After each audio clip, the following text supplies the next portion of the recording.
नमस्कार, आप देख रहे हैं हिम स्टार। आपका बहुत बहुत स्वागत है। हिम स्टार हिमाचल प्रदेश का आपका अपना चैनल। आइए शुरू करते हैं हिमाचल से जुड़ी कुछ मुख्य खबरें।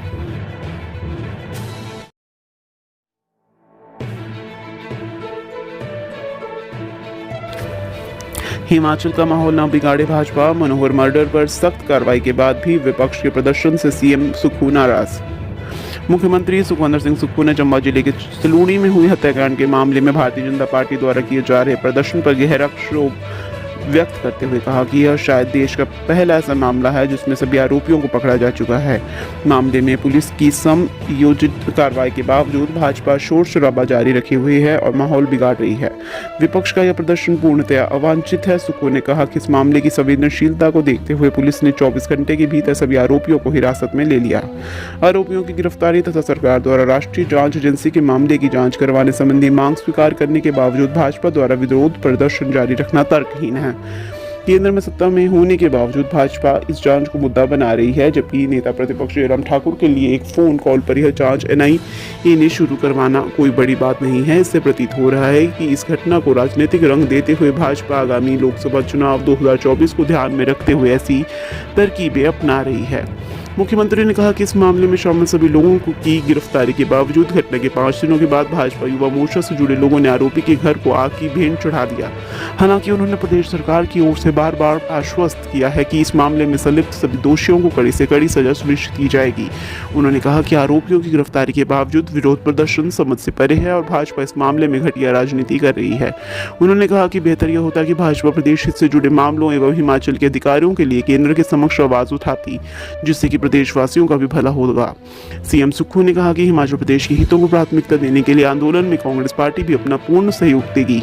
राज्य के हितों की रक्षा करने की दिशा में प्रदेश सरकार तथा विपक्ष की साझा जिम्मेदारी पर बल देते हुए उन्होंने जल उपकर तथा विभिन्न जल विद्युत परियोजनाओं में निःशुल्क बिजली की रॉयल्टी बढ़ाने जैसे मुद्दों पर भाजपा को प्रदेश सरकार का साथ देने का परामर्श भी दिया।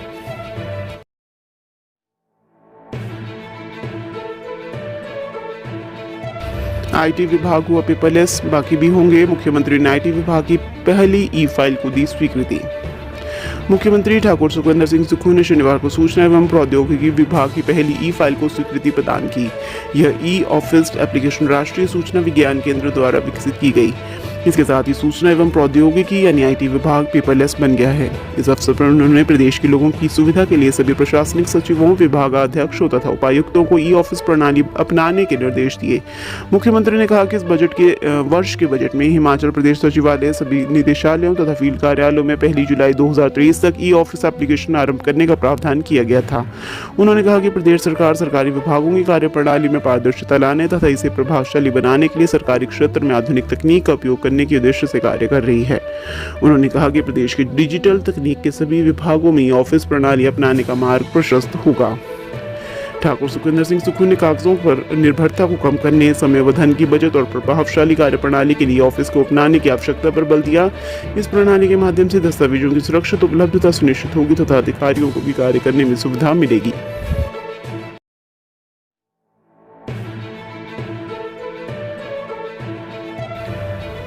बीओडी के लिए 150 पन्नों का एजेंडा तैयार। मीटिंग आज इन मुद्दों पर नई बस खरीद पर भी होगी चर्चा। एचआरटीसी की निदेशक मंडल यानी बीओडी की बैठक सोमवार को शिमला में होनी है। नई सरकार बनने के बाद एचआरटीसी की पहली बीओडी है। इससे पहले एचआरटीसी में निदेशक मंडल का गठन नहीं हो पाया था। 1 सप्ताह पहले ही एचआरटीसी की बीओडी का गठन किया है। ऐसे में अब एचआरटीसी की बीओडी की बैठक होगी। बैठक डिप्टी सीएम मुकेश अग्निहोत्री की अध्यक्षता में होगी। इसमें सरकारी व गैर सरकारी दोनों प्रकार के सदस्य शामिल रहेंगे। एचआरटीसी की पहली बैठक में एचआरटीसी जुड़े सभी मसलों पर विस्तार से चर्चा की गई है। बैठक के लिए एजेंडा तैयार है। बताया जा रहा है कि बैठक के लिए करीब 150 पन्नों का एजेंडा तैयार किया गया है। बैठक का सबसे महत्वपूर्ण मुद्दा घाटे को कम कर एचआरटीसी को फायदे में लाना है। वहीं नई बसों की खरीद पर भी चर्चा होगी। एचआरटीसी के बेड़े में कितना स्टाफ है और कितने स्टाफ की जरूरत है, इस पर भी चर्चा होगी। एचआरटीसी विभिन्न श्रेणियों के यात्रियों के किराए में छूट प्रदान करता है। इन यात्रियों की छूट पर कितना खर्च होता है और कितना एचआरटीसी को इससे घाटा हो रहा है, इसकी समीक्षा भी की जाएगी। बताया जा रहा है कि बीओडी की बैठक 4 से 5 घंटे तक चलेगी। इसके बाद डिप्टी सीएम मुकेश अग्निहोत्री चौड़ा मैदान में एचआरटीसी बसों की हरी झंडी देकर रवाना करेंगे।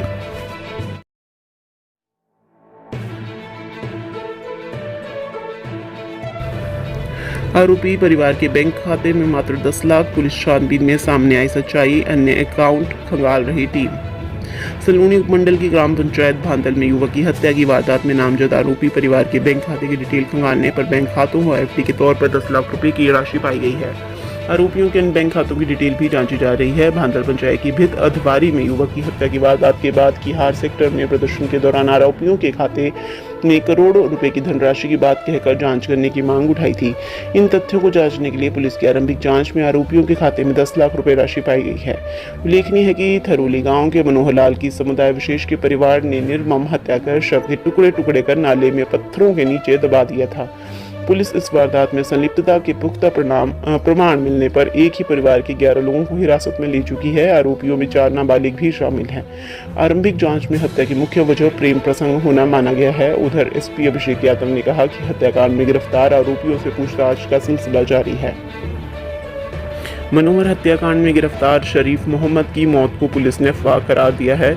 जिला पुलिस प्रमुख अभिषेक यादव ने कहा कि इलाके में अफवाह है कि मनोहर की हत्या को लेकर गिरफ्तार शरीफ की मौत हो गई है। उन्होंने स्पष्ट किया कि शरीफ मोहम्मद पुलिस हिरासत में सुरक्षित व स्वस्थ है। उन्होंने लोगों से आह्वान किया है कि इस इलाके में फैलने वाली अफवाहों पर ध्यान न दें। मनोहर हत्याकांड के बाद सलूनी उपमंडल के किहार सेक्टर में हालात सामान्य होते दिखे। उपमंडल में धारा 144 के लागू होने के चलते जगह जगह पुलिस का कड़ा पहरा रहा। इस दौरान विभिन्न मार्गों से गुजरने वाले वाहनों की चेकिंग भी की गई। पुलिस इलाके की हर गतिविधि पर निगाह रखे हुए है।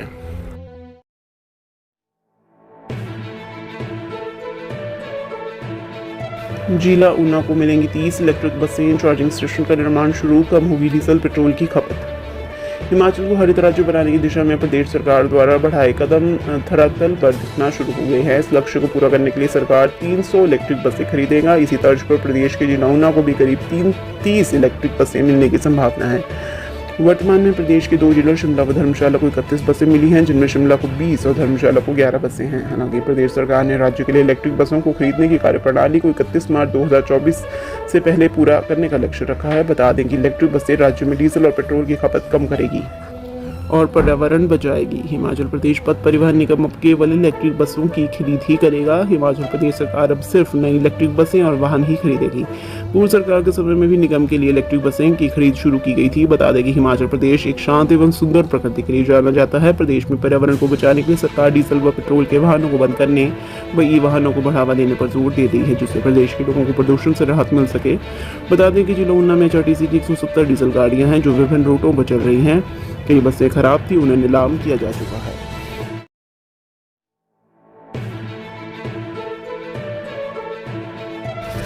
डिपुओं में मूंग दाल पर महंगाई की मार, चुकाने होंगे 10 रुपये ज्यादा। दाल, चना, उड़द दाल के दाम घटे। प्रदेश भर के सस्ते राशन के डिपुओं में मिलने वाली मूंग दाल महंगी हो गई है।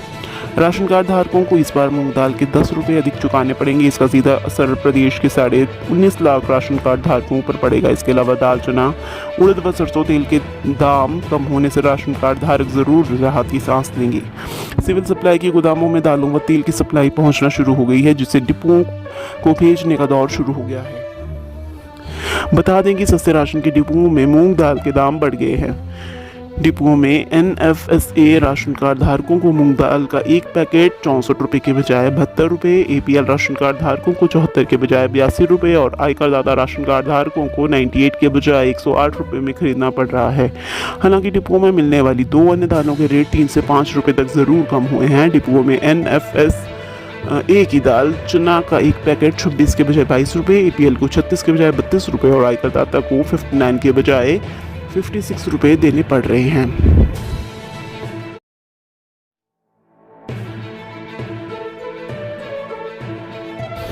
किशनपुरा जेल में स्टाफ व पानी व्यवस्था का दें ब्यौरा, हाईकोर्ट ने सरकार से सुविधाओं पर मांगी जानकारी।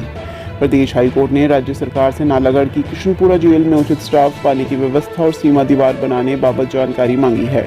मुख्य न्यायाधीश MS रामचंद्र राव और न्यायाधीश अजय मोहन गोयल की खंडपीठ ने जेलों की दुर्दशा से जुड़े मामले में आदेश पारित किए हैं। मामले पर आगामी सुनवाई 26 जुलाई को होगी। प्रदेश भर में 1382 जेलों की दुर्दशा के मामले में सुप्रीम कोर्ट के दिशा निर्देशों के तहत प्रदेश हाईकोर्ट ने संज्ञान लिया है। सुप्रीम कोर्ट ने एक मामले की सुनवाई के दौरान पाया था कि देश भर में 1382 ऐसी जेलें हैं जिनकी हालत बिल्कुल खराब है। इन जेलों को रहने लायक नहीं माना गया है। सुप्रीम कोर्ट ने भारतवर्ष के सभी मुख्य न्यायाधीशों को निर्देश दिए थे कि वे इस बारे में संज्ञान लें और सुप्रीम कोर्ट को अवगत करवाएं। नालागढ़ स्थित कृष्णपुरा में नवनिर्मित जेल की सीवरेज व्यवस्था, उचित स्टाफ और अन्य मूलभूत सुविधाएं मुहैया करवाने के लिए अदालत ने समय समय पर आदेश पारित किए थे। सेंट्रल जेल कंडा में एक महिला स्त्री रोग विशेषज्ञ की तैनाती करने के आदेश पारित किए थे ताकि महिला कैदियों की हर सप्ताह चिकित्सा हो सके। कैदियों की ओर से निर्मित उत्पाद की बिक्री पर टैक्स में छूट देने के लिए राज्य सरकार को विचार करने के आदेश दिए गए थे। खंडपीठ ने न्यायालय परिसर व न्यायाधीश कार्यालय में कैदियों की ओर से निर्मित वस्तुओं की बिक्री के लिए आउटलेट प्रदान किए जाने के भी आदेश दिए थे। मॉडल जेल कंडा में वेंडिंग मशीन के माध्यम से सैनिटरी नैपकिन की सुविधा प्रदान करने पर विचार करने को कहा गया है।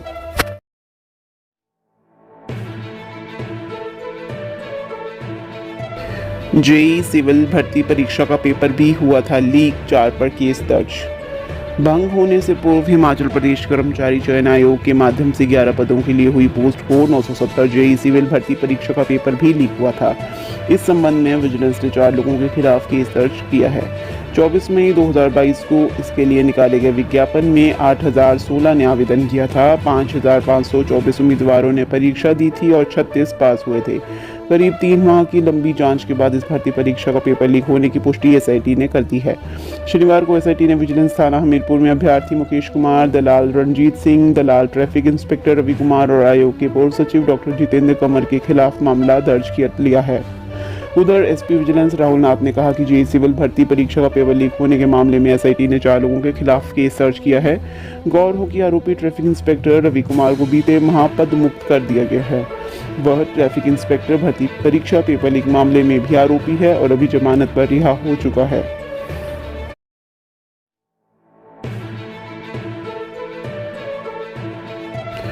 रोहतांग दर्रा में बर्फ के बीच 13,050 फीट की ऊंचाई पर होगा योग। अंतर्राष्ट्रीय योग दिवस पर समुद्र तल से 13,050 फीट की ऊंचाई पर स्थित रोहतांग दर्रा में योग करवाया जाएगा। इसके माध्यम से लोगों को योग से निरोग रहने का संदेश दिया जाएगा। जिला कुल्लू में आयुष विभाग 21 जून को 11 जगहों पर योगाभ्यास करवाएगा। इसमें पर्यटकों की पहली पसंद रोहतांग दर्रा और अटल टनल रोहतांग भी शामिल है।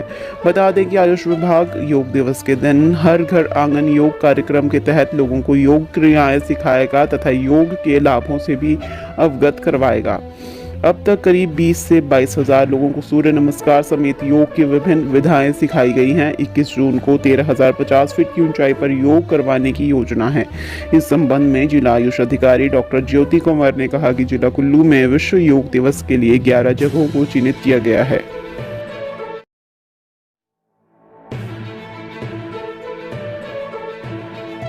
लोगों ने सरकार प्रशासन से उठाई मांग, बछरेटू किले को भी पर्यटन की दृष्टि से विकसित करे सरकार। जिला बिलासपुर के अंतर्गत झंडूता विधानसभा क्षेत्र के अंतर्गत ऐतिहासिक बछरेटू किला को सरकार की नजरे इनायत की दरकार है। सरकार की अनदेखी के चलते यह किला जर्जर हालत में पहुंच चुका है। हालांकि वर्तमान प्रदेश कांग्रेस सरकार ने जिला बिलासपुर के तहत 2 किलों को पर्यटन की दृष्टि से विकसित करने को लेकर 2-2 करोड़ की राशि स्वीकृत की है, जिसके चलते यहां पर पर्यटन की दृष्टि से भी बढ़ावा मिलेगा। वहीं अब झंडूता विधानसभा क्षेत्र के तहत बछरेटू किला को भी बेहतर बनाने को लेकर स्थानीय लोगों ने सरकार से आग्रह किया है कि इस किले को लेकर भी राशि स्वीकृत की जाए। जानकारी के अनुसार झंडूता विधानसभा क्षेत्र तहत शातलाई से कुछ ही दूरी पर बछरेटू मंदिर पड़ता है, वहीं कुछ ही दूरी पर किला भी है, जिसके चलते यहाँ पर हर साल लाखों श्रद्धालु पहुँचते हैं। लेकिन किले की जर्जर हालत देखकर अधिकतर लोग वापस लौट जाते हैं। बताया जा रहा है कि इस किले में पहुँचने के लिए जहाँ यातायात सुविधा भी है, वहीं सड़क से कुछ ही दूरी पर है। प्रदेश के अलावा अन्य बाहरी राज्यों के लोग भी पहुंचते हैं। बछरेटू में हर साल बैसाखी पर्व का मेला भी आयोजित किया जाता है, जिसके चलते इस किले को सरकार द्वारा जीर्णोद्धार किया जाए तो यहाँ पर आने वाले लोगों के लिए आकर्षण का केंद्र बन सकता है। लेकिन अभी तक इस किले की दयनीय हालत सुधारने को लेकर किसी भी सरकार ने गंभीरता नहीं दिखाई है। हिमाचल की हर खबर पाने के लिए हिम स्टार से जुड़ें।